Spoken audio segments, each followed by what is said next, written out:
শ্রীমদ্ ভাগবত গীতা এমন একটি মহাগ্রন্থ যা প্রতিটি ভারতবাসীর পড়ার প্রয়োজন। সহজ সরল বাংলা ভাষায় ব্যাখ্যার মাধ্যমে আজ ভাগবত গীতার পঞ্চম অধ্যায় আপনাদের সামনে তুলে ধরা হলো এই অডিও বুকে। অডিও বুকে ভালো লাগলে চ্যানেলটি সাবস্ক্রাইব করবেন এবং অডিও ভক্তি শেয়ার করবেন। আশা করি আমাদের গবেষণামূলক অডিও বুক আপনাদের ভাগবত গীতার সারাংশ বুঝতে সহযোগিতা করুন। শ্রীমদ্ভাগবত পঞ্চম অধ্যায়, যার নাম কর্মসন্ন্যাস যোগ, কর্মা সন্ন্যাসা যোগা, কর্ম এবং সন্ন্যাসের মধ্যে সমন্বয়ের উপর আলোকপাত করে। এই অধ্যায় শ্রীকৃষ্ণ অর্জুনকে বোঝান যে কর্মত্যাগ, সন্ন্যাস এবং কর্মযোগ, নিষ্কাম কর্ম, উভয়ই মুক্তির পথ হতে পারে, তবে সঠিক মানসিকতা এবং জ্ঞানের সঙ্গে কর্ম করাই বেশি উপযোগী। এই অধ্যায়ে জ্ঞানযোগ, কর্মযোগ এবং ভক্তিযোগের সমন্বয়ের কথাও বলা হয়েছে।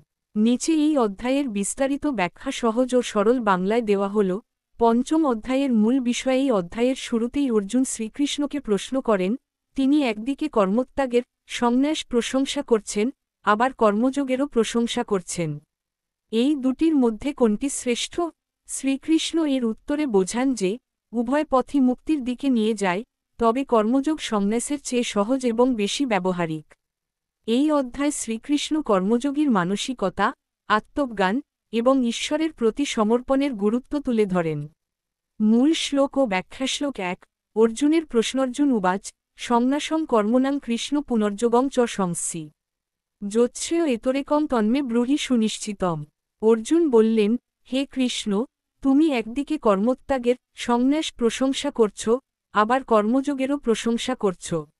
এই দুটির মধ্যে কোনটি আমার জন্য শ্রেষ্ঠ, তা স্পষ্ট করে বলো। ব্যাখ্যা। অর্জুনের মনে বিভ্রান্তি। তিনি বুঝতে পারছেন না যে কর্ম ছেড়ে দেওয়া, সন্ন্যাস ভালো, না কর্ম করা, কর্মযোগ ভালো। এই প্রশ্নের মাধ্যমে তিনি শ্রীকৃষ্ণের কাছে স্পষ্ট দিকনির্দেশ চাইছেন। শ্লোক ২। শ্রীকৃষ্ণের উত্তর। শ্রী ভগবানুবাচ, সন্ন্যাস কর্মযোগশ্চ নিঃশ্রেয়স্করাবুভৌ অস্তু কর্মসন্ন্যাসাৎ কর্মযোগও বিশিষ্যতে। শ্রীকৃষ্ণ বললেন, সন্ন্যাস এবং কর্মযোগ উভয়ই মুক্তির পথ, তবে এই দুটির মধ্যে কর্মযোগ সন্ন্যাসের চেয়ে শ্রেষ্ঠ।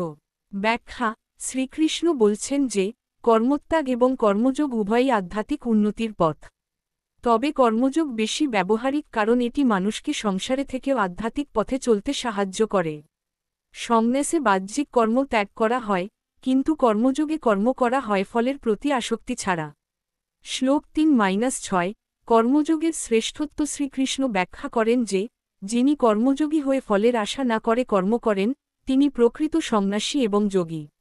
বাহ্যিকভাবে সন্ন্যাস গ্রহণ করলেও যদি মন আসক্তিতে আবদ্ধ থাকে, তবে তা সত্যিকারের সন্ন্যাস নয়। কর্মযোগ মনকে শুদ্ধ করে এবং জ্ঞানযোগের পথ প্রশস্ত করে।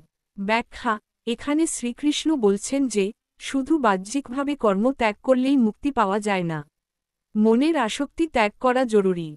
কর্মযোগের মাধ্যমে মানুষ নিজের দায়িত্ব পালন করতে করতে মনকে নিয়ন্ত্রণ করতে শেখে। শ্লোক ৭-১২।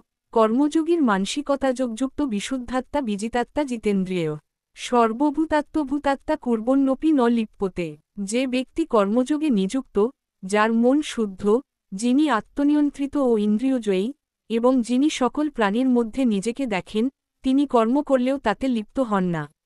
ব্যাখ্যা। একজন কর্মযোগী তার কর্মের ফলের প্রতি আসক্তি ত্যাগ করে।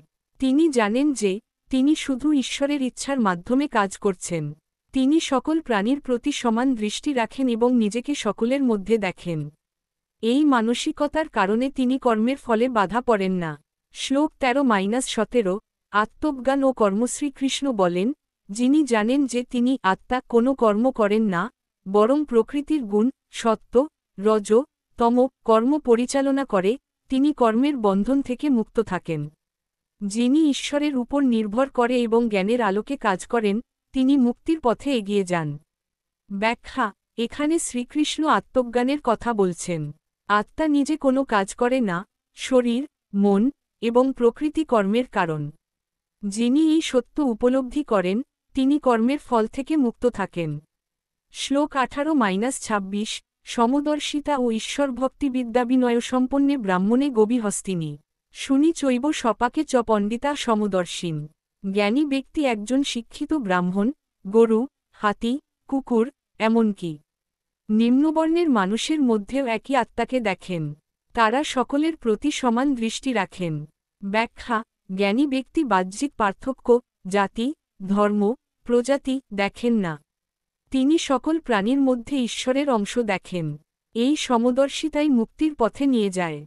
শ্রীকৃষ্ণ আরও বলেন যে, যিনি ঈশ্বরের উপর নির্ভর করে এবং তার প্রতি ভক্তি রাখেন, তিনি জীবনের দুঃখ কষ্ট থেকে মুক্ত হন। শ্লোক 27-29 ধ্যানযোগ ও শান্তি। শ্রীকৃষ্ণ ধ্যানযোগের কথা বলেন। যিনি ইন্দ্রিয় নিয়ন্ত্রণ করে, মনকে একাগ্র করে, এবং ঈশ্বরের প্রতি ধ্যান করেন, তিনি পরম শান্তি লাভ করেন। তিনি বলেন, ঈশ্বরই সকল প্রাণীর স্রষ্টা, পালনকর্তা, এবং সকল কর্মের প্রকৃত কারণ। যিনি এই সত্য জানেন, তিনি মুক্তি লাভ করেন। ব্যাখ্যা: এখানে ধ্যানযোগ এবং ভক্তিযোগের সমন্বয় দেখানো হয়েছে। ঈশ্বরের প্রতি সম্পূর্ণ সমর্পণ এবং ধ্যানের মাধ্যমে মানুষ মানসিক শান্তি এবং মুক্তি পায়। পঞ্চম অধ্যায়ের মূল শিক্ষা 1। কর্মযোগের শ্রেষ্ঠত্ব।